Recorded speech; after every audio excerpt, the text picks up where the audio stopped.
Камактагы Даниэль Ажиев өз өмүрүнө кол салышы мүмкүн. Даниэль Ажиевдин өмүрүнө коркунуч аралап жатат.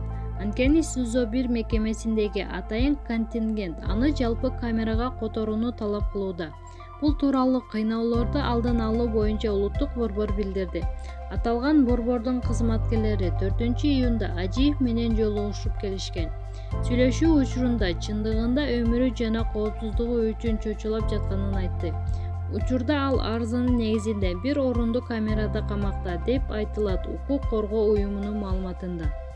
Маалыматта белгилегендей, муну менен катар эле бүгүн Бишкек шаардык соту жактоочулардын апелляциялык даттануусун карашкан. Ажиев судьяларга жогорудагыларды айтып берген, бирок судьялар муну эске алган эмес. Буга байланыштуу Ажиев кыйноолорду алдын алуу боюнча улуттук борборго кайрылып, прокуратура органдарына анын өмүрүнө кол салынса, суицидке бара турганын эскертти.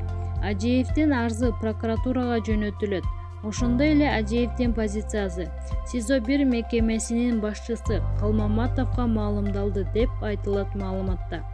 Бишкек шаарынын тургуну 1990-жылы туулган Даниэль Ажиев Жаза кодексинин 313-беренесинде расалык, этникалык, улуттук, диний же региондор ортосундагы кастыкты козутуу көрсөтүлгөн кылмышты жасоого шектелип кармалган. Маалымат Булак Баракелде KG. Бекборбиев жаңы Дем партиясын сындады.